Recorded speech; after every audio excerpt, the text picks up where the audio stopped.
noches, damos la bienvenida a la Sociedad Peruana de Cancerología. En este día tenemos un curso, un simposio muy especial. Estamos hablando sobre un problema muy importante en el área de la oncología clínica y todo el apoyo también de las especialidades afines al cáncer en el manejo de los pacientes oncológicos y los avances en cómo enfrentar la neutropenia febril. Para eso tenemos dos expertos temáticos de cada área de la especialidad, donde tenemos al doctor Jules Vázquez como oncólogo clínico. Él es un especialista del Departamento de Medicina Oncológica del Instituto Nacional de Enfermedades Neoplásicas, y se dedica en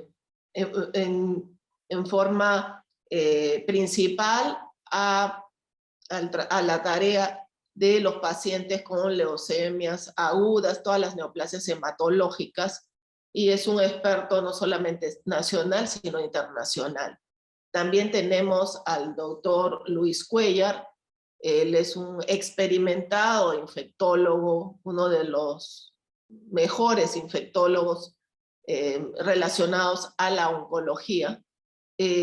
Trabaja en el Instituto Nacional de Enfermedades Neoplásicas hace muchos años, dedicado no solamente a la investigación, sino a diferentes espacios de la salud pública, dentro de ellos el Comité de Vigilancia de Infecciones. Ha estado también experto y ha ocupado cargos directivos importantes tanto en el INE como en el Ministerio de Salud, y creo que es uno de los expertos de nuestro país más entendidos y con más, casuística en el manejo de las neutropenias febriles y todo este trabajo multidisciplinario y colaborativo para desarrollar este tipo de apoyo y este tipo de tratamientos en nuestros pacientes oncológicos, sobre todo en el área de la oncología clínica.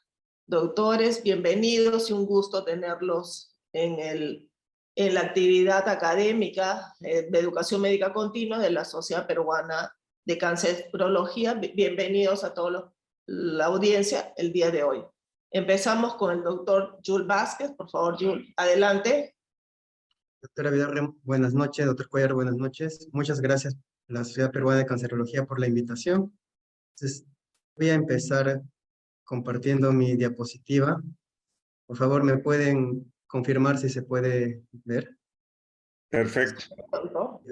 Ok, entonces, bueno, voy a hacer una introducción a la neutropenia febril en neoplasias hematológicas. Entonces, ya se mencionó de que trabajo en el INEN, donde hay una gran cantidad de pacientes con neoplasias hematológicas, y justamente voy a presentar más o menos cuál es la estadística de las neoplasias hematológicas. Esta es parte de la agenda. Inicio con neoplasias hematológicas, después hablo sobre qué esquemas usamos en neoplasias hematológicas para que se pueda entender la intensidad del tratamiento, incluso con qué intención damos un tratamiento, y finalmente voy a hablar sobre el riesgo de neutropenia febril en neoplasias hematológicas. Cuando nosotros hablamos de neoplasias hematológicas, básicamente nos vamos a referir a tres grandes grupos. Tenemos la leucemia, el grupo de leucemias, los linfomas y el mieloma, pero en realidad es un grupo mucho más grande. Acá vemos la clasificación de la OMS del 2017, que finalmente fue actualizada en el 2022, ya tenemos la 5ª edición. Ha habido algunas modificaciones. Y si nosotros ya entramos de lleno a neoplasias hematológicas, ¿qué significa o qué porcentaje de neoplasias hematológicas se ven en el INEN? Nosotros hemos presentado un trabajo en el EJA del 2021 y pudimos demostrar de que las neoplasias hematológicas en el INEN representan el 11% de todas las neoplasias. De hecho, que los tumores sólidos representan casi el 90%. Esto se correlaciona con lo que es reportado a nivel mundial, pero en la práctica vemos de que los pisos de hospitalización están llenos de pacientes con neoplasias hematológicas y básicamente se debe a que estos pacientes al diagnóstico pueden tener compromiso de médula ósea, pueden tener pancitopenia, pueden tener riesgo de obstrucción y los regímenes de quimioterapia que utilizan son de una alta intensidad que hacen de que los pacientes desarrollen justamente neutropenias. Si ya vamos a más detalle, cómo se distribuyen las neoplasias hematológicas en el INEM, vamos a ver de que principalmente son linfomas no Hodgkin. De hecho, que si juntamos linfomas no Hodgkin y linfomas de Hodgkin, representan casi la mitad de todas las neoplasias. Sin embargo, tenemos un grupo grande de leucemias. Y lo que podemos ver además es de que las leucemias linfáticas crónicas tienen un porcentaje muy bajo. Podemos ver acá por grupos etarios cuáles son las neoplasias hematológicas más comunes.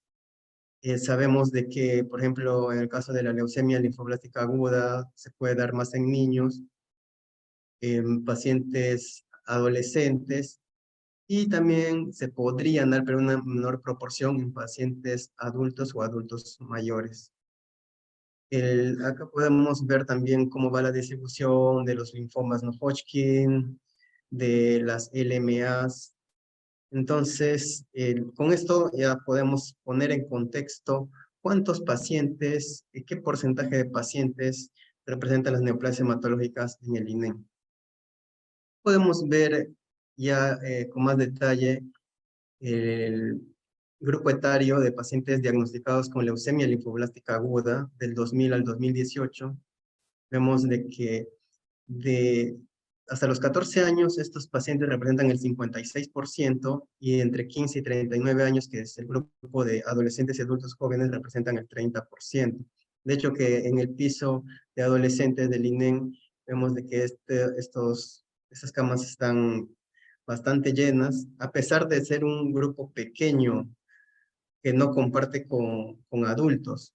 Y en el caso de los adultos, a pesar de tener un bajo porcentaje de LLAs, acá se unen con las LMAs, con los linfomas no Hodgkin, con los mielomas.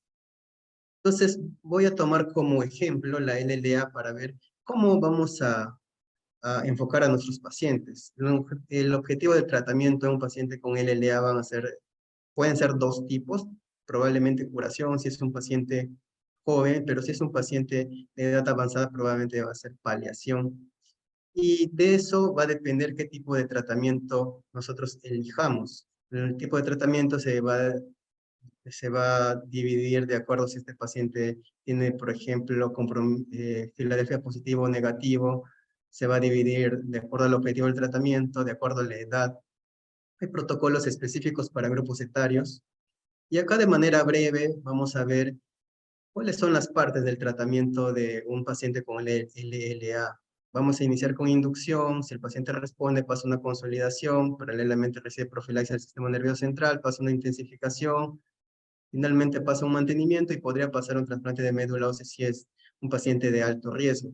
Entonces, no basta con decir que un paciente tenga LLA para saber que el paciente va a recibir un tratamiento con quimioterapia de alta intensidad, sino tenemos que saber en qué parte del tratamiento está. No es igual que un paciente esté en inducción con que esté en mantenimiento. Si está en inducción, el paciente es diagnosticado, recibe un tratamiento hospitalizado, y si está en mantenimiento, es un paciente que está ambulatorio. Entonces, tenemos que tener consideraciones especiales. Hay diferentes protocolos de inducción. Tenemos el CALGB, el ECOG 1043, que es que nosotros usamos actualmente. Y en casos especiales usamos el PETEMA o el Percivat. Pero hay otros esquemas, otros protocolos como el GRAL. Acá de manera rápida vemos cuál es el protocolo CALGB, donde tiene su inducción, su curso 2, curso 3, curso 4, curso 5. Pero esto es de manera resumida. En realidad, lo que los pacientes reciben, acá en la inducción vemos que van a recibir vincristina, daunorubicina, L-asparaginasa, quimioterapia intratecal. Y esto la inducción es prácticamente la hospitalización por un mes.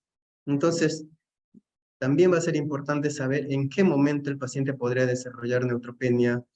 El paciente podría ingresar, incluso iniciar el tratamiento ya con neutropenia producto de la enfermedad, pero si nosotros hablamos de que si un paciente ya está en el día 23, 25, post quimioterapia, el paciente probablemente está en una recuperación, y si no se produce la recuperación, se podría deber a diferentes causas. Una de ellas podría ser la no respuesta, por eso tendremos que evaluar el aspirado de médulas en el día 14, tendremos que evaluar las complicaciones que ya tiene el paciente, por ejemplo, infecciones graves, estancias en la UCI, pero de no darse el caso, el paciente probablemente ya estaría en recuperación.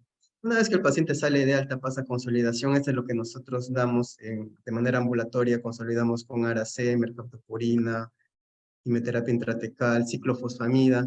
Estas primeras 2 semanas del curso 2 de consolidación van a producir bastante neutropenia al paciente. De hecho, que nosotros cuando lo vemos a la tercera semana, para empezar la tercera semana, hay muchos pacientes que todavía no se recuperan y probablemente puedan tener reposo terapéutico.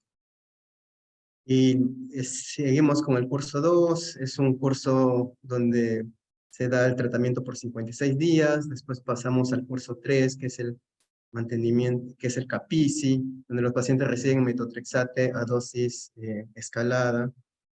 Pasamos luego al curso 4, donde el paciente sigue recibiendo quimioterapia de manera ambulatoria hasta que llegamos al curso 5, que es lo que llamamos mantenimiento, donde el paciente recibe una vez al mes vincristina, además recibe de manera semanal metotrexate, recibe mercaptopurina.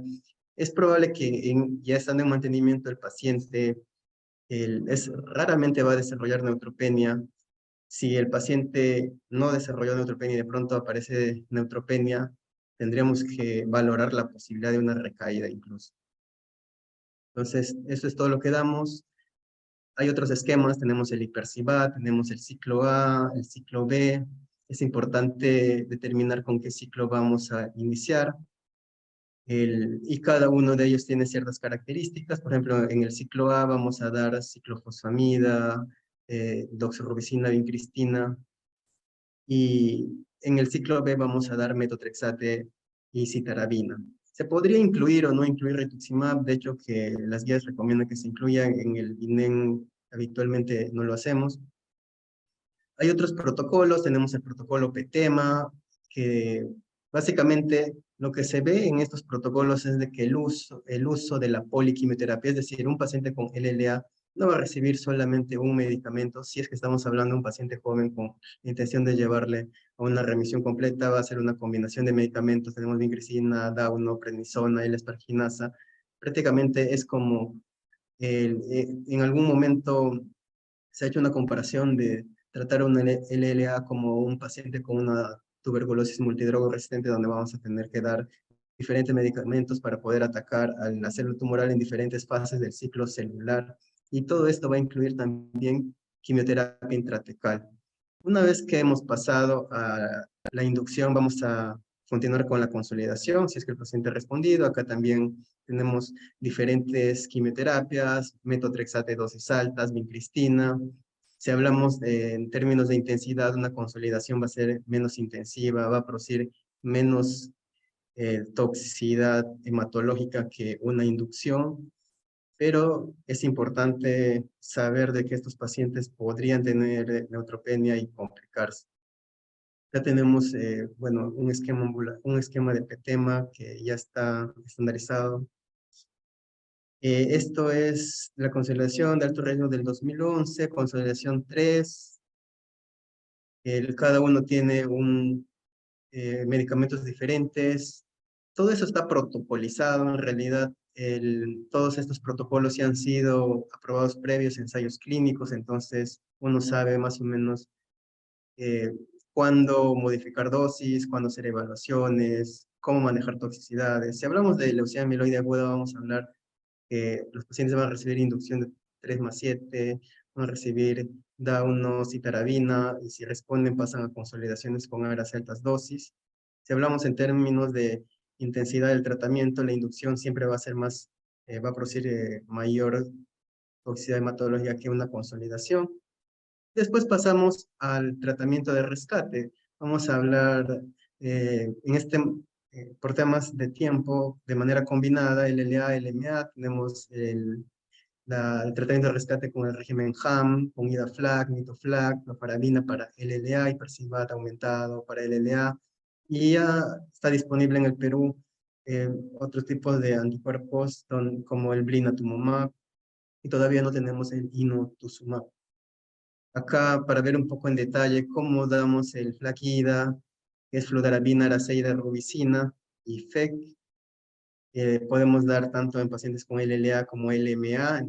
Estos pacientes, si están en recaída habitualmente, ya están con neutropenia, y si el paciente recibe un régimen que va a producir toxicidad hematológica considerable, estos pacientes es probable que en el día 5 o 10 post quimioterapia van a estar con una neutropenia severa, y si nosotros vemos que el paciente llega a desarrollar fiebre en esos días, es probable que tenga una complicación grave. Tenemos otro régimen, el HAM, acá vemos las dosis, la que estamos usando en el instituto. Para LLA también estamos manejando clofarabina en pacientes menores de 21 años, y la clofarabina la damos combinado con etoposide y con ciclofosfamidas en las dosis o en la pauta que está en la diapositiva. Hasta ahí prácticamente estamos hablando de pacientes que van a recibir un tratamiento con un régimen que busca la remisión. Bueno, si el paciente inicialmente no respondió, ya pasa a un tratamiento de rescate con la intención de llevarle una remisión completa y luego un trasplante.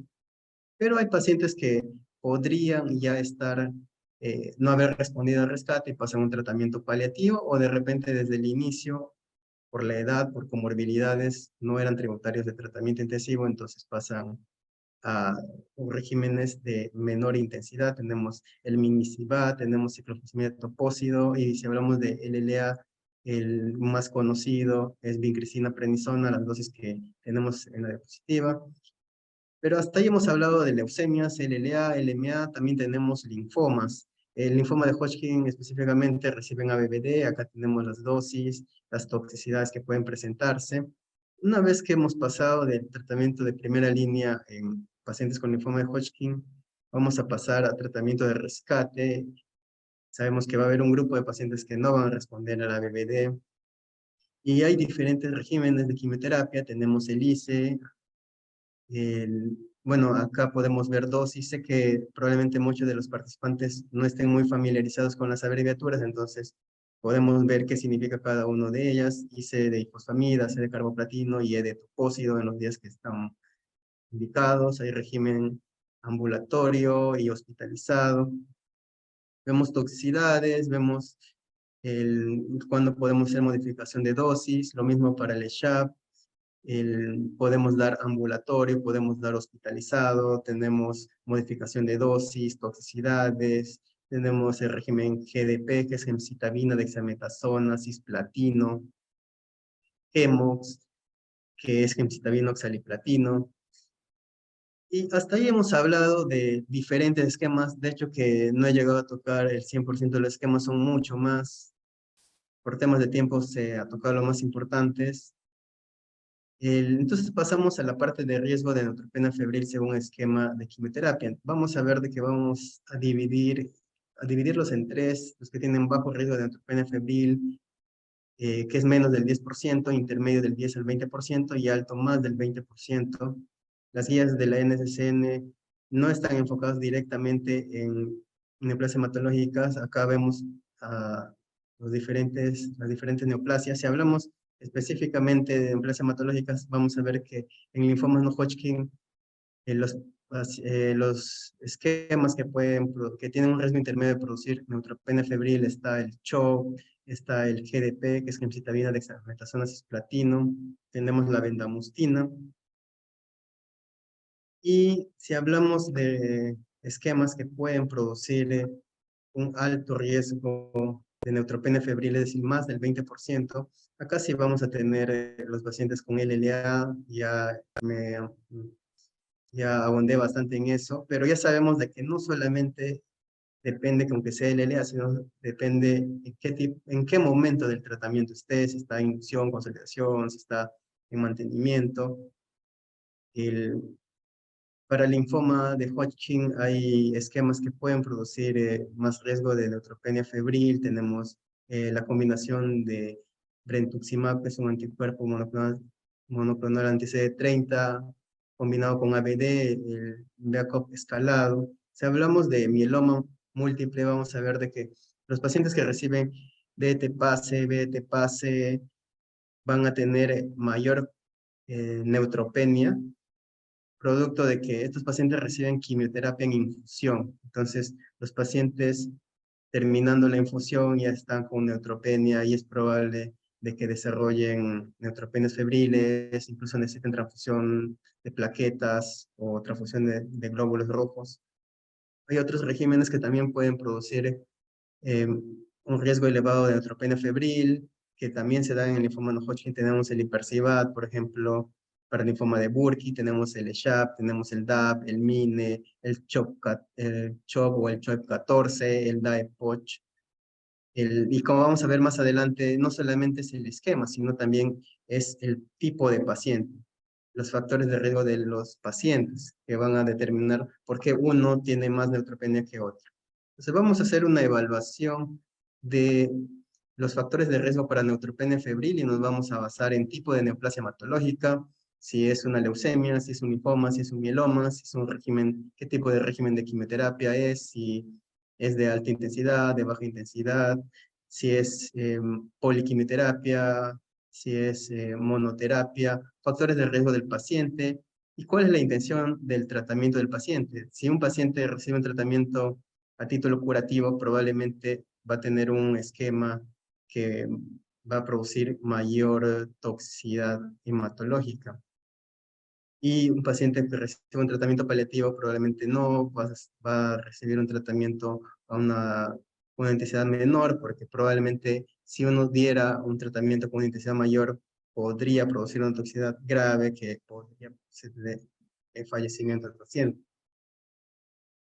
Entonces, vamos a evaluar después de eso qué factores de riesgo tiene el paciente. Si el paciente recibió quimioterapia previa o recibió radioterapia, podemos ver pacientes que tienen antecedente de haber recibido, por ejemplo, un paciente con una LLA o LMA secundaria a radioterapia, probablemente va a tener mayor riesgo de tener pancitopenias, o lo mismo en el caso de pacientes que hayan recibido quimioterapia por otro tipo de cáncer, por ejemplo. Hay pacientes que pueden tener neoplasias metacrónicas y tenemos que tener todo eso en cuenta al momento de manejar a nuestro paciente. Si el paciente tiene antecedente de neutropenia persistente, si el paciente tiene infiltración de médula ósea. También tenemos pacientes, por ejemplo, con linfomas que son operados por una obstrucción intestinal, y necesitan iniciar quimioterapia. Entonces también vamos a tener en cuenta eso. El paciente puede recibir un tratamiento que produzca neutropenia asociado a un antecedente de herida abierta, probablemente ya tenga un foco y podría complicarse.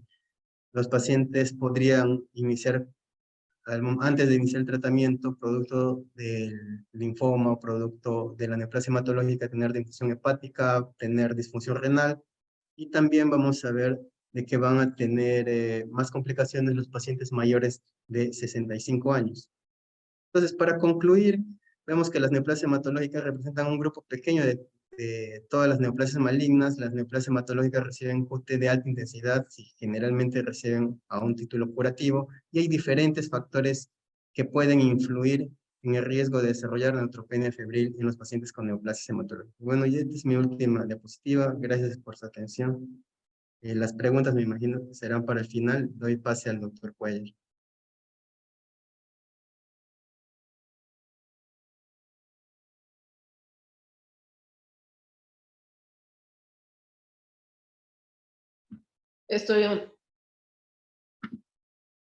Muchas gracias, doctor Jul. Muchas gracias por la brillante presentación. Creo que hemos entendido todo este enfoque de la neutropenia febril desde el área de oncología clínica, y ahora vamos con la especialidad, ¿no?, de infectología, con la neutropenia febril en la era de la multidrogoresistencia. Un tema súper importante de innovación, de todo este avance y desarrollo multidisciplinario en este espacio oncológico que ayuda mucho para enfrentar el cáncer de una manera basada en evidencia científica y ayudar también a la salud pública. Muchas gracias, doctor Cuellar. Bienvenido, adelante. Gracias. ¿Ven la presentación? Todo bien, doctor. Perfecto. Entonces, primero agradecer a la doctora Vidaurre por la invitación. Buenas noches con todos y vamos a presentar en estos minutos que nos han asignado el enfoque clínico de la neutropenia febril en la era de la multidrogoresistencia, como mencionó la doctora Vidaurre. Ya el doctor Jules, de forma excelente, ha introducido el tema y el punto de vista del médico oncólogo, ¿no? Entonces vamos a ver. No tengo ningún conflicto de interés para esta charla. Y esta es la agenda, ¿no? Un caso clínico rapidito, la introducción, neutropenia febril, la era de la multidrogoresistencia y las lecciones aprendidas para llevar a casa. Es un paciente de sexo masculino de 32 años de edad, natural procedente de Lima, sin antecedentes de importancia, viene transferido al INEM de una clínica privada con el diagnóstico del LLA, trae un resultado de cultivo de vigilancia anal positivo a E. coli productora carrapenemasa tipo NF. No tenía complicaciones en ese momento, llega con el diagnóstico de LA. En nuestra institución se completan los estudios, se inicia quimioterapia de inducción y recibe paralelamente profilaxis antimicrobiana con aciclovir y posaconazol. En el CUTES, cursando con neutropenia profunda y prolongada, desarrolla cuadro de enteritis neutropénica, febril clínicamente estable, tiene una TAC de tórax de alta resolución y una TAC de senos paranasales no contributorias y una TAC abdomen pélvica positivo para enterocolitis neutropénica. El paciente recibe por ese cuadro meropenem más vancomicina, el galactomanano sérico por 3 días seguidos menos de 0.5, y en 48 horas después, los hemocultivos por 2 muestran Klebsiella pneumoniae B positivo. Entonces, les dejo esta pregunta y en todo caso, al final podemos responderla de acuerdo a la información que vamos a comentar en los siguientes minutos, ¿no? ¿Cómo usted hubiera manejado el cuadro de neutropenia febril presentado? El presente caso. Entonces, téngalo en cuenta y vamos a hacer la revisión y al final conversamos. Entonces, recuerden que el sistema inmune tiene 3 grandes actividades, ¿no? La actividad antiinfecciosa, la actividad antitumoral y la actividad de tolerancia a lo propio. Cada una de estas actividades respectivamente nos defienden de las infecciones, del cáncer, de las enfermedades autoinmunes y alérgicas. Cuando una o más de estas actividades falla, tenemos 2 tipos de huésped, ¿no? El huésped inmunocompetente y el huésped inmunocomprometido. O sea, el inmunocompetente es el que estas tres actividades funcionan bien, y el inmunocomprometido, una o más de estas actividades no están funcionando bien. De base, para nuestro paciente con leucemia linfática aguda, tiene una falla antitumoral, por eso que desarrolló leucemia linfática aguda y obviamente recibe quimioterapia y golpea y produce neutropenia, entonces tiene riesgo de que la actividad antiinfecciosa falle, ¿no? Entonces es un paciente inmunocomprometido. Y aquí tienen las diferentes poblaciones o huéspedes que son inmunocomprometidos. En este caso estamos hablando de los oncohematológicos, ¿no? Ahora, habiendo fijado, es un paciente inmunocomprometido, la idea es evaluar, como ya mencionó el doctor Jules, el riesgo para infección. En este caso, neutropenia febril, pero acá para infección. Entonces es importante recordar que el sistema inmune tiene 3 grandes componentes.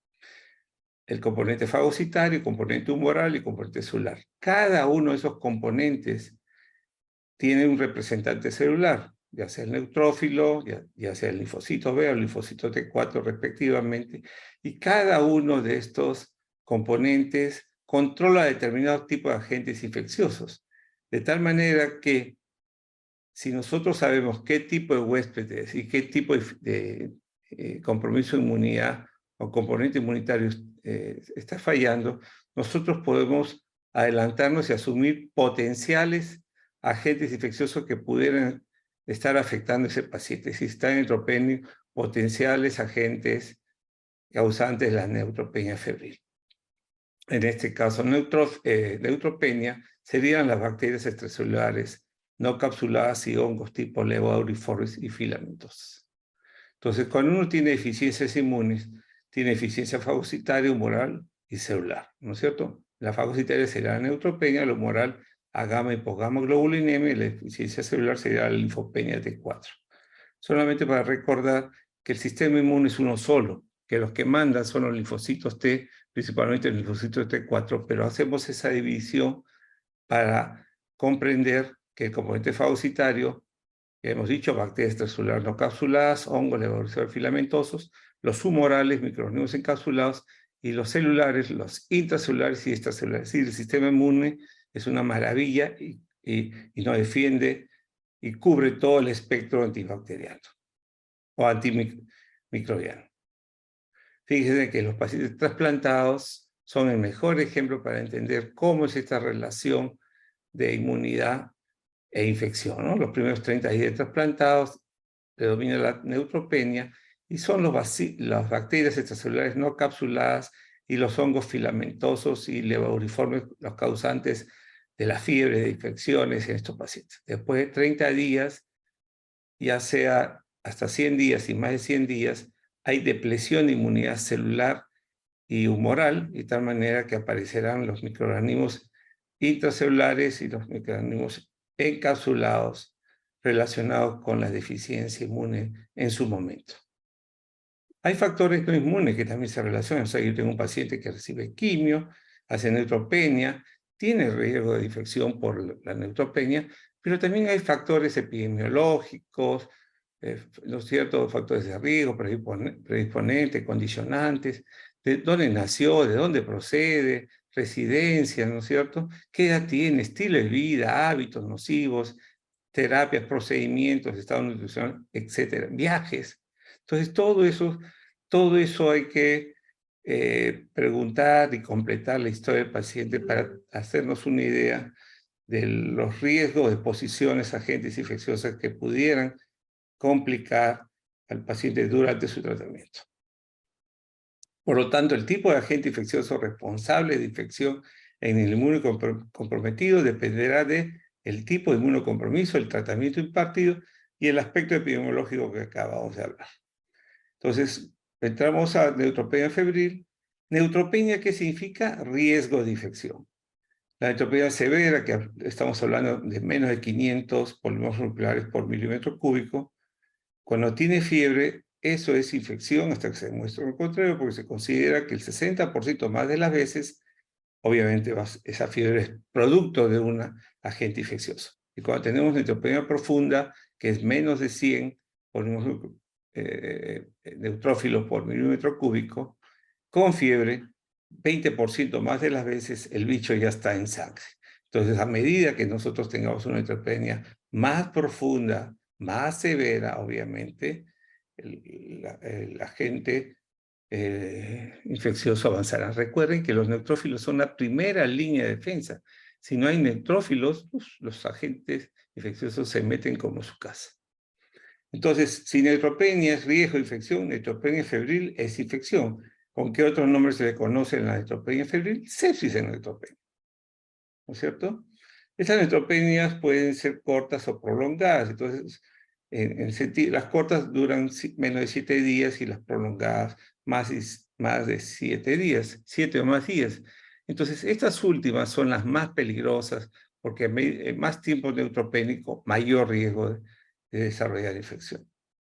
¿Cuáles son las poblaciones con mayor riesgo? Como mencionó el doctor Yul, leucemias agudas, pacientes que reciben quimio, radioterapia, anemia plástica, trasplantados los primeros 30 días del procedimiento. ¿Y cuáles son los focos clínicos principales? Tracto aéreo digestivo, orofaringio, tracto gastrointestinal, sobre todo esto es muy importante, luego sanguíneo, pulmonar, cutáneo, etcétera, etcétera. Estos son, en el caso de neutropenia febril, vean que son bacterias extracelulares no capsuladas, que son bacilos gram negativos, coco gram positivos, anaerobios, y hongos levauriformes y filamentos. Hay dos tipos de infecciones en los pacientes. Hay lo que se llaman las infecciones de novo o las infecciones por reactivación. Las infecciones por reactivación significa que ya tuve contacto previamente con el bicho y lo tengo preso en mi cuerpo. Entonces, cuando recibo tratamiento, quimioterapia, inmunosupresores, etc., mis defensas bajan y los bichos afloran. No es el caso del paciente neutropénico. El paciente neutropénico lo que llama son infecciones de novo.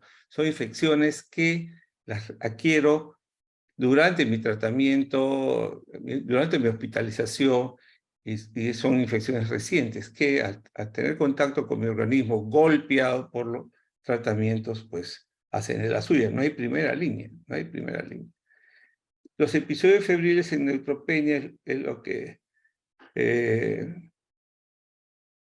podemos dividirlos en microbiológicamente documentados, con clínicamente documentados o solamente fiebre. La gran mayoría de las neutropenias febriles solamente son fiebre, 50%.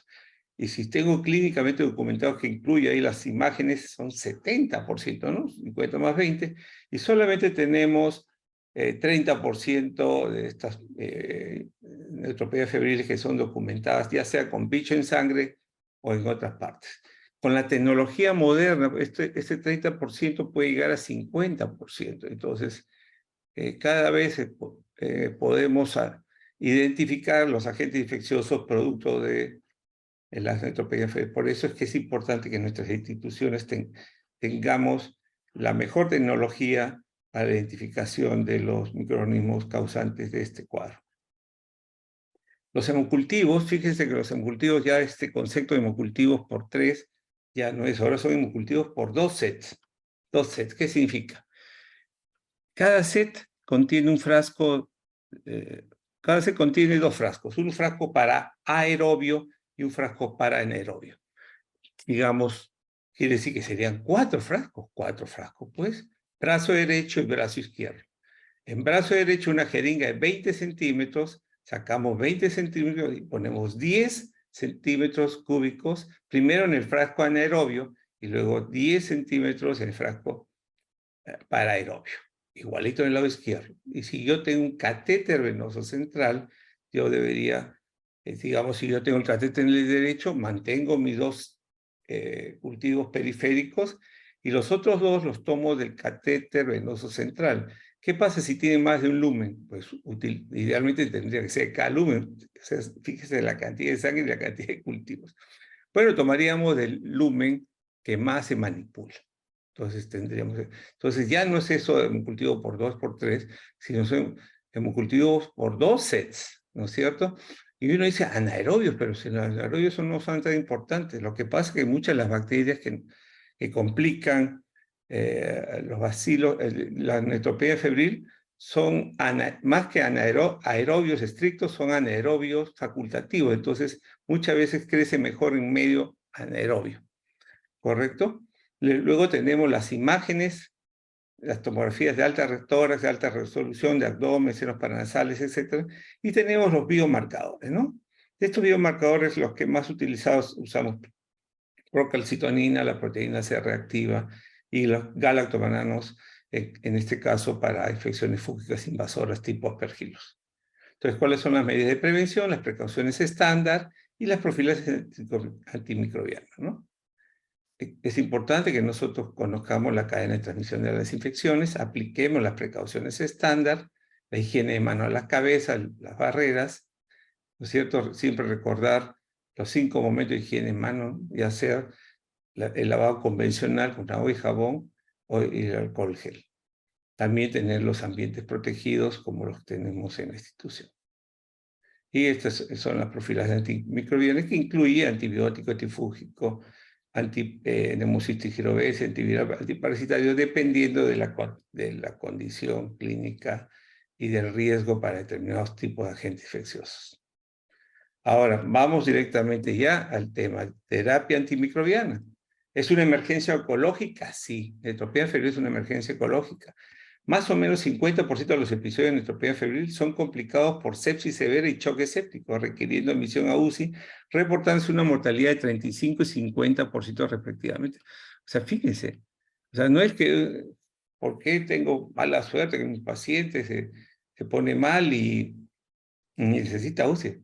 Va a necesitar muchas veces, la mitad de las veces, requerimiento de UCI. Y miren la mortalidad, 35-50% siendo sepsis o choque séptico. O sea, tenemos que estar moscas con respecto al manejo y tratamiento de los pacientes.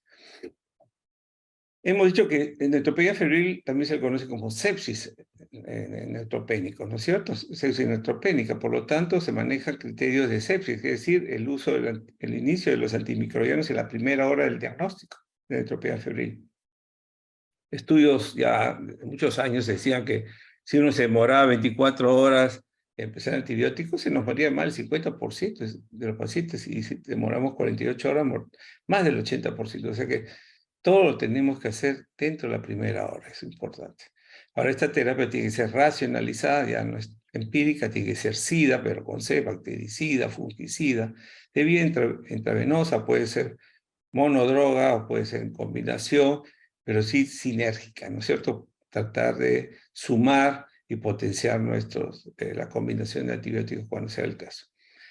Y esta tiene que tener principalmente de inicio cobertura para bacilos gram negativos, enterobacterias y no enterobacterias y anaerobios. Fíjense, hemos dicho que el 50% de los episodios febriles en pacientes neutropénicos solamente es fiebre.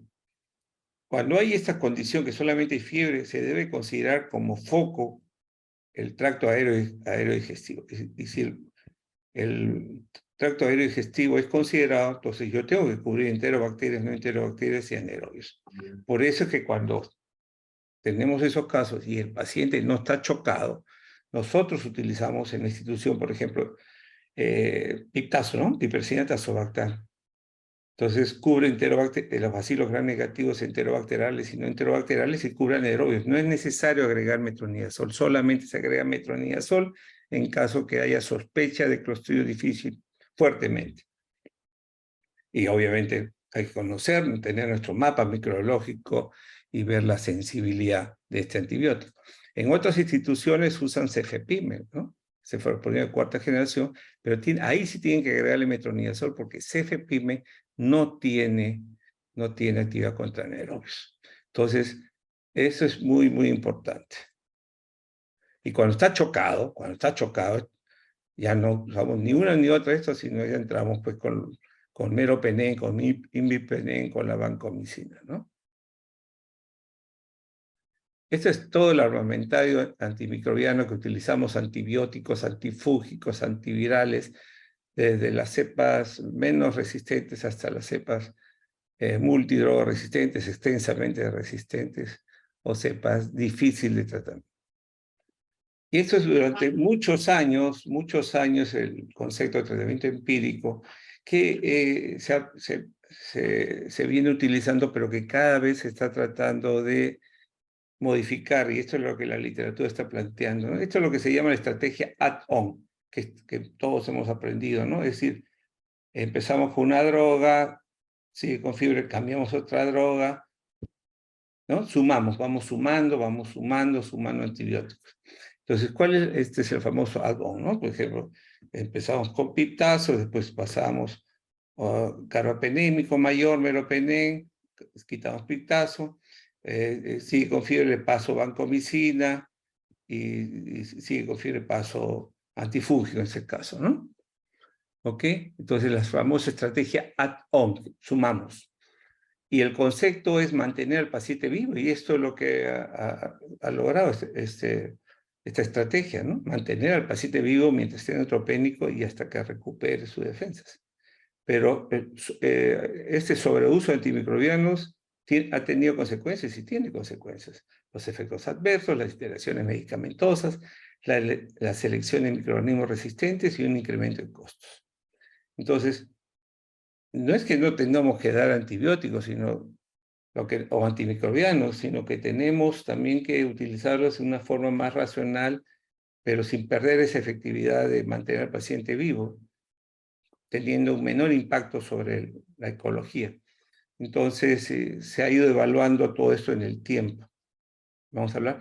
Teníamos esto, ¿no? O sea, teníamos focos respiratorios, hacíamos los exámenes, tomábamos los cultivos y dábamos de forma empírica los antibióticos, ¿no?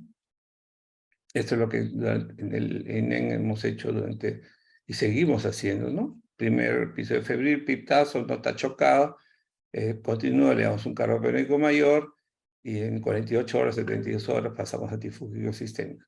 Si había un foco sospechoso para cocos gram positivos o había sido aislado, usamos vancomicina linezolid. Si tenemos sospechas de clostridio difícil, metronías o anaerobios, metronidazol, infecciones virales, etc.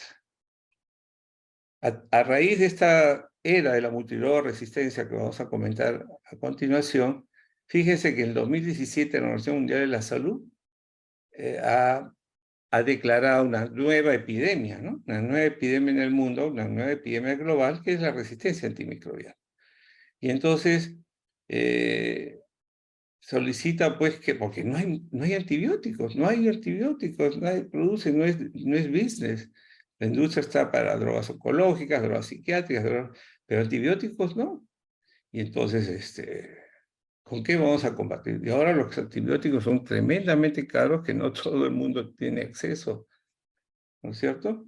Entonces, la OMS ha clasificado estos patógenos multidrogorresistentes en prioridades, ¿no? Las prioridades críticas son Pseudomonas aeruginosa, Acinetobacter baumannii, resistentes a carbapenémicos, y las enterobacterias resistentes a carbapenémicos y los resistentes a cefalopodia tercera, para recordar. Estos Acinetobacter baumannii, estas Pseudomonas aeruginosa son resistentes a carbapenémicos. O sea, los carbapenémicos, meropenem, imipenem, no les hace nada, ¿no? Las enterobacterias resistentes a carbapenémicos tienen la KPC, y ahora tenemos las metalobeta-lactamasas, también igual que en los Acinetobacter, y estas resistentes a cefalosporina generación son BLE. Entonces ustedes recordarán, de BLE estamos repletos en la institución. Luego hay otros microorganismos, pero lo que más nos interesa recordar son los críticos, y quizás en la prioridad 2, básicamente, el Enterococo faecio resistente a vancomicina y el estafilococo meticilino resistente, ¿no es cierto?, oxacilio resistente. Quizás estos 5 grupos son los más importantes y los que nos causan mayor problema en nuestra institución y también en otras instituciones. Entonces, todos estos conceptos de resistencia, cómo clasificar todos estos microorganismos, ha llevado a diferentes definiciones, ¿no? Multidrog resistente, extensamente resistente, par resistente, y en la actualidad se acepta los DTR, que son las de difícil tratamiento, ¿no? Entonces tienen resistencia simultánea a los agentes de primera línea de tratamiento, son resistentes a Astrona, Cetacime, Cefepime, Piperacina, Tazobactam, imipenem, meropenem y fluorquinolonas. Entonces, tenemos que fijarnos bien en el antibiograma. La gente de microbiología tiene que evaluar por lo menos todo este perfil. Y esto tiene una razón, fíjense. Si yo tengo resistencia a quinolonas, 18%, pero si tengo multidrog resistente, 25%. Si yo tengo resistente a carbapenemasa, miren la mortalidad, 35%. Y si yo tengo los difíciles tratamientos, o sea, este perfil resistente, se me va a morir más del 40%. Entonces, sí es importante tener en cuenta esto. Ya no es, a ver, pasa en el antibiograma, miremos, a ver, cojamos uno, ¿no, señor? Ahora hay que hacer un análisis mucho más, y no solamente de especialidad, sino multidisciplinario, ¿correcto? Solamente un detalle. ¿Y quién es el culpable de esto? Aparte de nosotros, todos nosotros, sí, pero Fíjense que el consumo de antibióticos en el mundo, el mayor consumo, ¿dónde es? ¿Quién lo hace? Se les da a los animales. 70% de los antibióticos, se le da antibióticos a los animales y 30% para consumo humano. Entonces nosotros consumimos los animales y también ingerimos, pues, antibióticos, ¿no? No solamente cuando lo administra, sino también en otros momentos de la vida estamos en contacto con. Y estos antibióticos que se le dan a los animales son quinolonas, son betalactámicos, etc. Entonces, obviamente, esta resistencia se cruza, ¿no? Es una resistencia cruzada. ¿Cuáles son los factores de riesgo para microorganismos multidrogos resistentes? Comorbilidades avanzadas, pacientes con cáncer, pero estos pacientes con cáncer no solamente tienen la neoplasia, son diabéticos, renales, hepáticos, el tipo de infección que tengan, las estadías hospitalarias prolongadas, el uso de procedimientos invasivos, la exposición antibiótica previa, la colonización con cepas multidrogos resistentes, por eso insistimos muchos, los cultivos de vigilancia, sobre todo cultivos de vigilancia anal y la epidemiología local. Tenemos que tener nuestra epidemiología y conocer nuestra epidemiología local. No solamente que el laboratorio de microbiología lo tenga, tiene que difundirlo y nosotros tenemos que solicitarlo, si no nos lo dan espontáneamente. Es muy importante eso. Fíjense que uno dice, diablos, la resistencia. Miren al 2050 la proyección. Al 2050 la resistencia antimicrobiana va a ser la primera causa de muerte de los pacientes, ¿no? 10 millones. En el 2050 cáncer va a ser 8.2 millones, pero la resistencia antimicrobiana va a matar más. Entonces nuestros pacientes que todavía están con mayor propensión a infecciones van a caer terriblemente. Hay toda una política en el mundo en estos momentos que se llama One Health, una salud. Es decir, unirse todos los grupos que manejan antibióticos, que indican antibióticos, es decir, salud humana, salud animal y la salud ambiental. Trabajar en conjunto para usar racionalmente en cada uno de nuestros campos los antimicrobianos y evitar resistencia y evitar el cruce, ¿no? La transmisión. Ojalá que esto pues, funcione, ¿no? Ok, volvamos entonces a la resistencia. Estos son los principales microorganismos involucrados en las infecciones. Para acordarnos de ellos usamos escape, Enterococcus faecio, Staphylococcus aureus, Clostridium difficile, Acinetobacter baumannii, Pseudomonas aeruginosa y las enterobacterias, la Escherichia coli, Klebsiella, Enterobacter, que lo vemos todos los días. El principal mecanismo de resistencia en las bacterias, sobre todo en bacilos gram negativos, es el mecanismo enzimático, enzimas. ¿Y qué enzimas tenemos? Las beta-lactamasas de espectro extendido, las BLE. Tenemos otro mecanismo de resistencia que es AMSE, que es muy parecido a la BLE, pero mucho más potente, y nuestras famosas carbapenemasas, ¿no es cierto? Fíjense que este es un problema real de las beta-lactamasas de espectro extendido en el continente americano. Miren cómo están las cifras de tanto E. coli, Klebsiella en diferentes países, y Perú, E. coli 50%, y Klebsiella 70%, o sea, estamos, pero terriblemente. Las AMSES, que es un mecanismo parecido a las BLE, pero mucho más potente, aeromonas, fíjense, en el hospital no es una buena... digamos, recordar las infecciones por aeromonas en nuestros pacientes.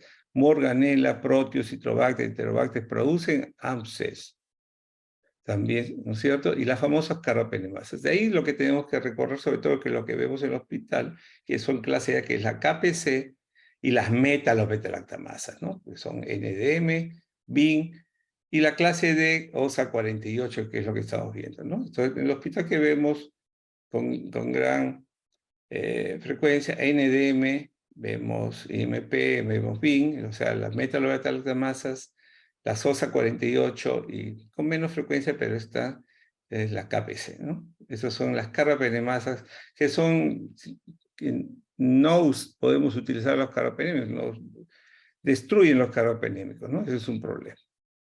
Miren cómo están las enterobacterias resistentes a carbapenémicos en el continente, pero miren cómo E. coli baja, pero en Perú estamos 33%, ¿no?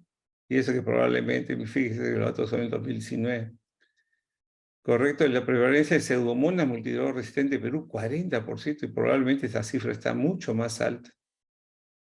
Y la Acinetobacter, ni hablar. Miren, Latinoamérica es el continente principal de Acinetobacter baumannii, ¿no es cierto? Y el problema es que no tenemos drogas para multidroga resistencia, no hay drogas efectivas. Aquí tenemos un espectro de los nuevos antimicrobianos. No todos están disponibles en Perú. ¿Qué tenemos en Perú? Cestolozane etazobactam, cetazidibactam, y para de contar, ¿no es cierto? ¿Qué tenemos en la institución? Cetazidibactam. Este cetazidibactam lo usamos no para BLE. Cuando nosotros tenemos beta-lactamasa de espectro extendido, nuestro antibiótico de elección es usar carbapenémico mayor, es decir, meropenem o imipenem. Si yo tengo AMC, también usamos meropenem o imipenem. Cuando yo tengo KPC, ahí está la elección cetazidima-bivactam. KPC, OXA 48, ¿no es cierto? KPC. Nada más. Miren que para metalobeta-lactamasa no hay nada, está rojo. Está rojo. Para pseudomonas, sobre todo pseudomonas multidroga resistentes, cestolozane etazobactam, no tenemos en la institución cestolozane etazobactam. Y para OXA 48 sí le pega el cetazidima-bivactam, ahí está rojo, pero sí le pega. Ya le hemos puesto OXA 40, pero las OXAs de Acinetobacter, nada. Fíjense que Acinetobacter no le pega nada, es un problema. Entonces, ¿qué usamos en la institución? Muchas veces cuando no tenemos cetazidima-bivactam, o muchos hospitales, o los que están en el Congreso Infecciosas, muchos hospitales manifiestan que no tienen acceso a estas nuevas drogas, y usan colistina, y la colistina pues es una droga que no sabemos las dosis, no concentra bien en pulmón, tóxica, cara, y no sabemos, nosotros usamos colistina, que es una prodroga que tiene que transformarse en la droga activa, y no sabemos cuánto de esas prodrogas se transforma en concentraciones importantes. Pero, si se dan cuenta, casi todos estos nuevos antibióticos le pegan a los mismos microorganismos, ¿no? O sea, los mismos microorganismos. ¿Y qué va a pasar cuando generen resistencia, no? Ahora, para metalobactamasas, ¿qué damos, Dios mío? ¿Qué damos? En estos momentos, que es la única droga que es sensible de los beta-lactámicos, es sensible a las metalobeta-lactamasas, sobre todo a NM, es el Astronam. El Astronam. ¿No es cierto? El Astronam. Entonces, usamos la combinación cetazidima-bivactam con Astronam para combatir estas infecciones, ¿no es cierto? Hay otros antibióticos, fíjese, para Acinetobacter tenemos tigecyclina, ampicilina, surbactam, durlobactam, surbactam, que es la nueva, cefiderocol, etc. Pero eso no tenemos en la institución tigecyclina, deberíamos tenerla también. Ampicilina, surbactam tenemos, durlobactam es reciente, la droga en el Perú está. Y de las polibifinas realmente deberíamos tener toda una conversación para ver, continuar su uso. En realidad, si no tuviéramos las drogas actuales, en este caso cetazidima-bivactam o cestolozane, esta droga ya no la utilizaríamos. Cefiderocol no llega ni llegará por buen tiempo. Entonces, esta es una realidad de los microorganismos y de los antibióticos que tenemos, y lo que se plantea es más una terapia individualizada, ¿no? Individualizada. Más que el ATON, se utiliza una terapia empírica, individualizada, dependiendo de factores de riesgo, dependiendo del germen identificado, del sospechado, que sea multidroga resistente. Entonces, el esquema es el objetivo es mantener al paciente vivo, pero con la menor exposición posible antimicrobiano. Entonces, ahí entra el PROA, ¿no? El uso racional de antibióticos y las diferentes estrategias que vamos a mencionar. Entonces, cuando nosotros enfrentamos a un paciente con neutropenia febril y sabemos que es su infección hasta que demuestra lo contrario, tenemos que valorar diferentes criterios, ¿no? Desde la historia de colonización, el mapa microbiológico, la historia de antibióticos previos, la duración de neutropenia, el grado de mucositis, es decir, valorar diferentes factores para decir, mientras tratamos de identificar a la gente, ¿no? Entonces es un modelo de predicción de riesgo, ¿no? Individual.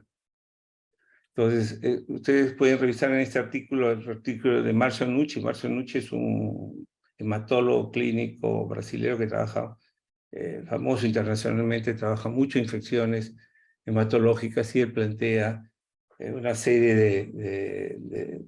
de uso de antimicrobianos, tanto profilácticos como terapéuticos, en forma individualizada a los pacientes, ¿no? Entonces, lo que se plantea actualmente es este algoritmo, ¿no? Si yo tengo un paciente con neutropenia febril, más de 7 días, o tengo el MAS, que es el score max menos de 20-21, obviamente yo le tomo los hemocultivos que hemos mencionado, la fórmula, los análisis, y le empiezo la terapia antibiótica empírica, que es lo que hemos conversado, que es consenso, es un betalactámico con actividad antiseumonal, monoterapia, ¿no es cierto? Y yo evalúo a las 72 horas, 96 horas, pero podría ser 48, 72 horas, y ver si cayó la fiebre o no cayó la fiebre, ¿no es cierto? Y evalúo 3 situaciones, ¿no? Si está clínicamente estable y ya no tiene fiebre, clínicamente estable y sigue con fiebre, y clínicamente inestable, ¿correcto? Entonces, si yo tengo clínicamente estable y no tengo fiebre, ya no hay fiebre, completo mis antibióticos y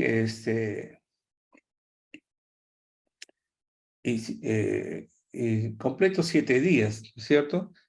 Y retiro antibióticos si tiene más de 2 días a febril. Si está hemodinámicamente estable, si los hemocultivos son negativos, si las imágenes son negativas, ¿no es cierto? Clínicamente estable y tiene fiebre, hay que volver a plantear análisis, etcétera, pero si está tranquilo y estable, se mantiene antibióticos, ¿no? Y obviamente lo que tienen que considerar es, en ese tiempo, quizás agregarle una droga antifúngica. Pero fíjense, mantienen antibióticos, ¿no? Y ya obviamente, si es clínicamente inestable, cambio de antibióticos, considerar adición de glicopéptidos o aminoglicósidos, antifúngicos, etc. Entonces, lo que plantea esta nueva forma es que ser mucho más observador, detallista y paciente, ¿no? Paciente. Igual acá, este es otro cuadro que quiere decir lo mismo si no tenemos documentación en ese momento. Y obviamente, si ya está documentada la infección microbiológicamente documentada, cambiamos los antibióticos a la susceptibilidad del germen o lo mantenemos, ¿no es cierto? Igual acá, tanto ICSA, pero sobre todo los más actualizados son los datos europeos o el grupo de leucemia, el Grupo Internacional de Leucemia, y mencionan, esta es recomendación de duración de tratamiento. ¿Cuánto tiempo debería dar antibióticos? Si yo tengo un paciente FOT, o sea, un paciente que solamente tiene fiebre nada más, uno dice en la literatura que debería, a partir de la caída de la fiebre, antes se decía 4 días, luego se decía 3 días, incluso hasta 2 días de afebril, con todos los cultivos negativos, con todas las imágenes negativas, todas las pruebas negativas, 2 días más, después de los primeros 3 días que debe caer la fiebre en neutropenia con un tratamiento activo. O sea, estaríamos hablando de 5, ya, máximo 7 días. No dar días, pues, independientes si tienen más de 500 o menos de 500. Muchas veces, todavía hay gente que mantiene esa posición, ¿no? Yo no le voy a quitar antibióticos si tiene menos de 500, pero si está estable, si no tiene molestias, si todo está en remisión, mucha gente ahora menciona que incluso con menos de 500 quitar antibióticos. Nadie pone a discutir si este paciente sigue con fiebre ¿no es cierto? Y tiene menos de 500, nadie le va a quitar los antibióticos. Pero lo que sí se plantea es que hacer más reevaluación. Pero ya no debe haber estos esquemas antibióticos de 30 días, 20, 40 días, ¿no es cierto? ¿Ok? Entonces, y tampoco ya todos los días repetir nomás, sigue con fiebre, seguimos buscando, ¿qué será? Pero hay que seguir pues buscando, hay que seguir buscando, pero creo que hay que replantear eso. Si yo tengo el 50% de los pacientes que tienen solamente fiebre, yo podría tomar esa actitud en 5 a 7 días. En ese 50% de los pacientes, si está estable, está febril, tiene cultivos negativos, imágenes negativos, biomarcadores negativos, y si yo tengo clínicamente estable, es diferente. Si yo tengo foco pulmonar, si yo tengo no solamente bacterias, si yo tengo candidemia, etc., mi duración de tratamiento será orientado hacia la candidemia, cuánto se recibe, hay todo un esquema de duración para candidemias. Si el bicho es un estafilococo aureus, uno podría decir, ok, yo le doy estafilococo aureus, el primer cultivo negativo, 2 semanas, algunos ya no 6 semanas, sino 2 semanas más, y así. Obviamente, microbiológicamente documentado, también va a depender de qué tipo de microorganismo sea, pero en realidad las tendencias en cualquiera de esas bacterianas no deben superar los 7 o 10 días en la actualidad.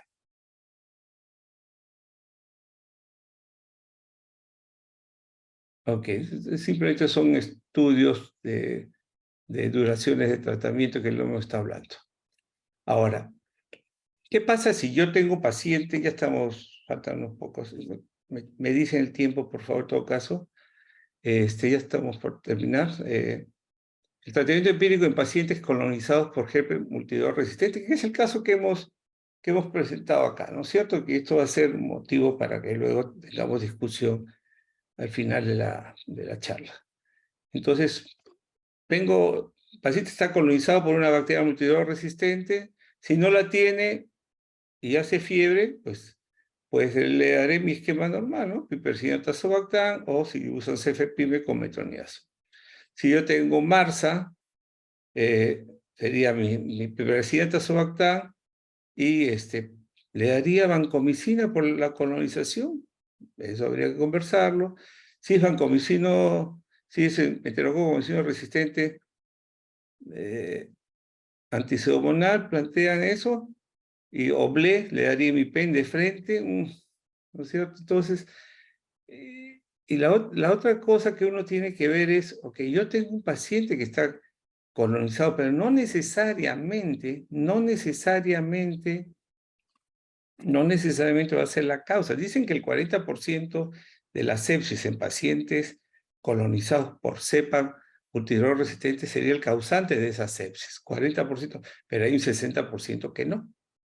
Entonces, si fuese así, todas mis sepsis deberían empezar con drogas tipo cetazidime-bifloctán, cetalozane-tazobactam, etcétera, etcétera, ¿no?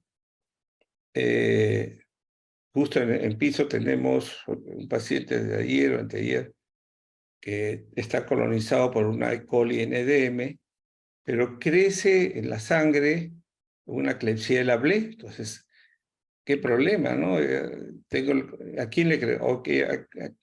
¿Cuál cubro? Y decidimos cubrir el blé, porque estaba en sangre. Pero en 24 horas se puso mal y ahora está en UCI. Entonces, ¿qué pasó? Debimos cubrir de frente tal vez, cubrir además el cultivo anal y de acuerdo a la evolución retirar y poner meropenem. No es fácil. Recuerdo, si yo tengo una bacteria en sangre que puede ser sensible, puede tener blé, el hecho que yo le dé el antibiótico no significa que va a funcionar al 100%, ¿no? Y si vamos a comenzar a dar todas estas nuevas drogas con estos cultivos de vigilancia, vamos a perder el control y vamos a volver a quemar los antibióticos. Entonces, quizás es un punto que hay que conversarlo y buscar un equilibrio, ¿no? Y acá lo plantean, ¿no? Yo tengo colonizado al paciente, empieza resistencia y el cultivo salió positivo, Klebsiella, entonces ajustar es lo que se hizo ayer. Pero ¿qué pasa si el cultivo hubiera salido negativo? Miro el estatus clínico, ¿no? Si el paciente está estable, probablemente me quedaba con el antibiótico o buscaba uno menor, pero generalmente me hubiera quedado con el antibiótico. Pero acá en este cuadro ellos empiezan con el multidrog resistente. O sea, por ejemplo, imagínense que hubiera empezado con ceftazidime y bivactam. Si fuera el cultivo positivo para ese germen multidrog resistente, hubiera sido, porque era el uso empírico, mantenía. Pero si el cultivo salía negativo, miraba el estado del paciente. Si el estado estaba descalaba y podía pasar a piperacillina tazobactam. Pero si el paciente estaba inestable, tendría que reevaluar nuevamente, porque le estoy dando, por ejemplo, ceftazidime o bivactam, el paciente está clínicamente inestable, comenzaría a agregarle vancomicina, a agregarle antifúngico, se pierde una perspectiva. Entonces, eso está realmente en evaluación. Si yo empiezo el antibiótico multidrog desde el inicio, y recuerden que la capacidad de aislamiento es 30%, entonces tendría un 70% de mucho que podría perder, que podrían ser sensibles y estar sobreutilizando el antibiótico que también tiene. Pero de todas maneras esos son los temas que tenemos que conversar. ¿Qué hubiéramos hecho en este caso? En este caso se dio el meropenem, fue bien. En el caso que le estoy contando de la vida real última, no ha ido bien, está en UCI. Entonces, ¿qué hacer acá, no? ¿Qué hacer? Entonces, lecciones aprendidas para llevar a casa: determinar el tipo de huésped, conocer la epidemiología microbiológica local, evaluar la severidad de la infección y de los factores de riesgo, documentar microbiológicamente el diagnóstico clínico, usar terapia apropiada, terapia óptima, que eso sería la individualizada, evitar el uso de terapias de amplio espectro, disminuir la mortalidad, disminuir costos de estadía hospitalaria, disminuir la presión selectiva de la resistencia, y lo más importante, primero, no hacer daño a nuestros pacientes. Muchas gracias. Muchas gracias, doctor Cuellar. Muy importante, una presentación súper amplia, muy de avanzada. Estos cambios importantes incluso en el flujograma del protocolo de la neutropenia. Me ha gustado mucho su presentación. Y creo que tenemos una pregunta de William Dávila. Nos dice: buenas noches, felicidades por las charlas, quisiera consultar su opinión con respecto al uso de los fármacos, como el filgastrin, para el contexto de neutropenia febril. ¿Cuáles son sus indicaciones? ¿Cuántos días usarlas? ¿En qué momento retirarlos? Y las reacciones adversas. No sé si podían comentar los dos ponentes. Claro, yo puedo comentar. Bueno, el uso del filgrastim vamos a dividirlos en 3 escenarios en realidad. Tenemos un uso como profilaxis primaria, donde los pacientes previamente son evaluados de acuerdo a sus características propias, al tipo de tratamiento que van a recibir. Hay esquemas que incluyen ya el filgrastim como parte de la profilaxis. Por ejemplo, tenemos el CHOEP 14, donde los pacientes reciben 7 días de profilaxis, porque sabemos que el tratamiento va a producir neutropenia y lo que nosotros buscamos es regularidad del tratamiento. Entonces, ese es un escenario donde el paciente va a recibir profilácticamente para evitar neutropenia profunda y para asegurar que el segundo ciclo sea dado de manera regular. Un segundo escenario sería que el paciente reciba como una profilaxis secundaria. En este caso, el paciente podría haber recibido o no podría haber recibido el filgastrin. Por ejemplo, si el paciente desarrolló si el paciente, después de haber recibido, digamos, nosotros hemos evaluado al paciente, no le hemos indicado factor estimulante de colonias, Sin embargo, cuando llega al segundo curso, tenemos que ver si este paciente ha hecho neutropenia febril o ha hecho una toxicidad, un evento neutropénico, digamos una neutropenia profunda sin llegar a ser fiebre. Entonces, si el paciente ha hecho neutropenia febril, tendríamos que ver este paciente, si no usó previamente filgastrin, entonces consideraríamos darle un segundo curso con el FEC. Si el paciente ya recibió como profilaxis, tendríamos que valorar reducir la dosis de la quimioterapia o incluso cambiar la quimioterapia porque probablemente le va a causar mucha toxicidad. Si el paciente, eso es para profilaxis secundaria, es decir, vamos a dar ya a partir de un segundo o un tercer curso y tenemos el tercer escenario donde el paciente presenta neutropenia febril. En este caso, nuevamente vamos a dividir a los pacientes en dos grupos, un grupo de pacientes que ya recibieron la profilaxis o están recibiendo la profilaxis con FEC. Por ejemplo, en el caso del paciente con CHOEP 14, está recibiendo, está en el octavo día, todavía está con FEC, ese paciente hace neutropenia, hace fiebre, se documenta una neutropenia febril, ese paciente debería continuar con filastrin. De hecho, que de manera regular ya tenía 7 días, lo que haría en ese paciente sería prolongar los días de tratamiento. Ahora, si el paciente hubiera recibido pegfilgrastim, algo que normalmente no usamos, ahí no se consideraría dar tratamiento adicional porque sabemos que la duración de su efecto es mayor, son de larga duración.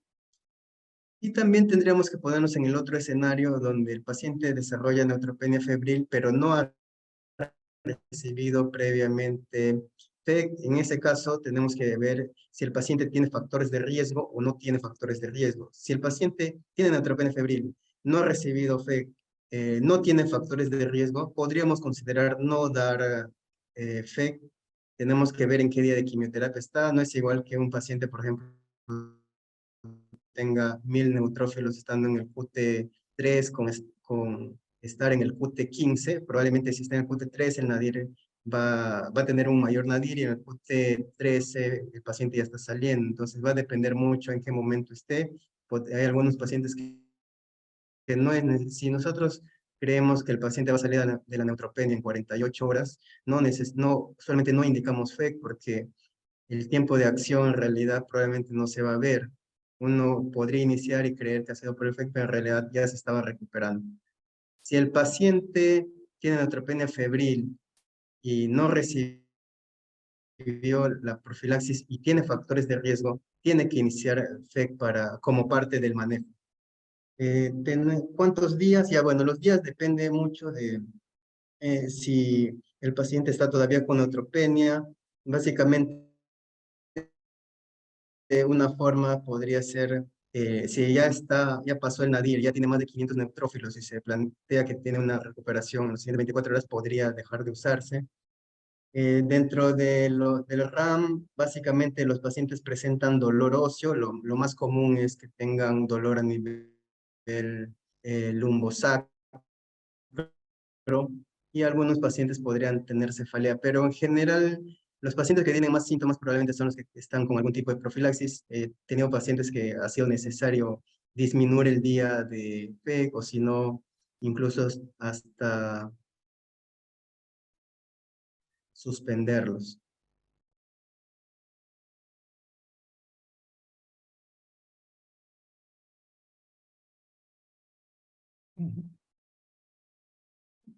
Gracias, doctor Yul. Muchas gracias por la respuesta. No sé si el doctor comentaría algo más o ya No, podemos, de acuerdo. de Siguiente repente, pregunta.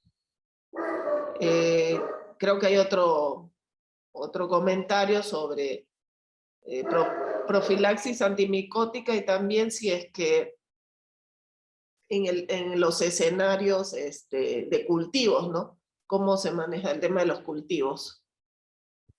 Ok, profilaxis, vamos a ver, profilaxis antibiótica, las usamos. ¿Cuál es el problema de la profilaxis antibiótica? El de profilaxis antibiótica, el problema es que induce resistencia, efectos secundarios, ¿sí? Pero primero, la primera pregunta que uno se haría es primero, ¿para qué sirve la profilaxis antibiótica? La profilaxis antibiótica es para disminuir en pacientes neutropénicos, disminuir riesgos de infección, disminuir los episodios febriles, pero sobre todo el factor mortalidad. Y ¿a quiénes le damos profilaxis antibiótica? Generalmente a las neoplasias hematológicas en inducción, ¿no es cierto? Ya sea LMA, LLA, los damos en los pacientes trasplantados, los pacientes que tienen enfermedad de injerto contra huéspedes, es lo que más ha demostrado efectividad. Ahora, ¿con qué se ha utilizado? Se ha utilizado quinolona, ciprofloxacina. Hay países que usan eso porque tienen tasas bajas de quinolonas. En el INEM nuestra resistencia a quinolonas es de por encima del 50-60%, o sea, no tiene lugar, ¿cierto? No tiene lugar en hospitales donde tengan alta resistencia. Entonces, ¿qué damos? No tenemos ningún antibiótico que exista en el mundo para darlo como profilaxis antibiótica. Digamos, pensando en enterobacterias y no enterobacterias. ¿Qué damos dependiendo de lo que ha recibido el paciente de profilaxis antimicrobiana? Se les da también a sulfa, o sea, cotrimoxazol, y le dan aciclovir, de acuerdo a recomendaciones de agentes. Solamente un comentario adicional con respecto a profilaxis antibiótica. Revisiones sistemáticas y con metaanálisis. Ha habido problemas en relación a que si esta profilaxis tiene un impacto en la mortalidad. Hay un par de metaanálisis que han demostrado que sí, pero hay más de un par de metaanálisis que dicen que no. Entonces realmente la cosa todavía no está definida, ¿no es cierto? No está definida. ¿Qué pasa con profilaxis antifúngica primaria? Está igualito para las inducciones, para las reinducciones, para los H, ¿no es cierto? Se usan normal para el síndrome mielodisplásicos, para estas primarias. ¿Y cuál es la droga que más se utiliza? Posaconazol, ¿no es cierto? Sobre todo para leucemias mieloides agudas. Para linfáticas agudas se usa fluconazol, ¿no? Esa es primaria. ¿Existe profilaxis secundaria difúngica? Sí. Si es que han tenido, por ejemplo, los pacientes que han tenido aspergilosis invasora previa, se les da profilaxis. Drogas para profilaxis, posaconazol. No tengo plata, mi hospital no tiene, y podríamos darle voriconazol si tuviésemos también, ¿no es cierto? Aunque el problema de farmacocinética de las drogas es un poquito más complicado, pero eso es con respecto a las profilaxis más importantes en los pacientes con neutropenia y que van a ser sometidos a quimioterapia. Creo que había había una segunda parte, creo que la pregunta, ¿no? Los cultivos, o sea... Los cultivos de vigilancia. Los cultivos de vigilancia son muy importantes, ¿no? Los cultivos de vigilancia deben hacerse por lo menos 2 veces a la semana. Si no se puede, 1 vez a la semana. ¿Qué cultivos de vigilancia se hacen? Se hacen cultivos de vigilancia anal, se hace cultivo de vigilancia anal, oral, en el caso de las mujeres podría ser vaginal, pero los clásicos son el oral y el anal.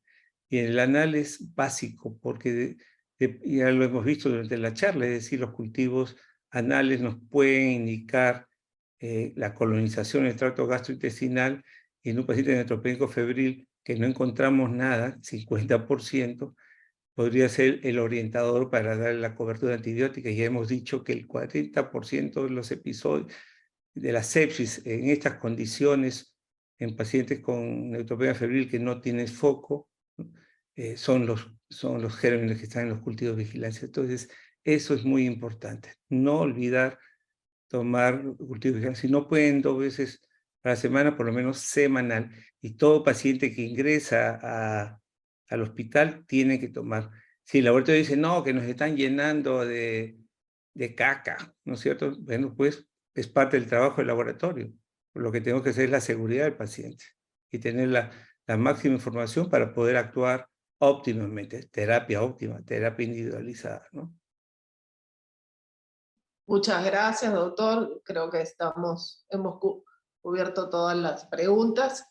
Agradecemos mucho a nuestros expertos el día de hoy, al doctor Luis Cuéllar, por la excelente presentación, al doctor Jules Vázquez, también por todo este aporte y conocimiento transferido y desarrollado el día de hoy. Agradecemos a todos los que han participado en esta actividad académica y muchas gracias. Será para otra oportunidad. Un gusto y saludos para todos.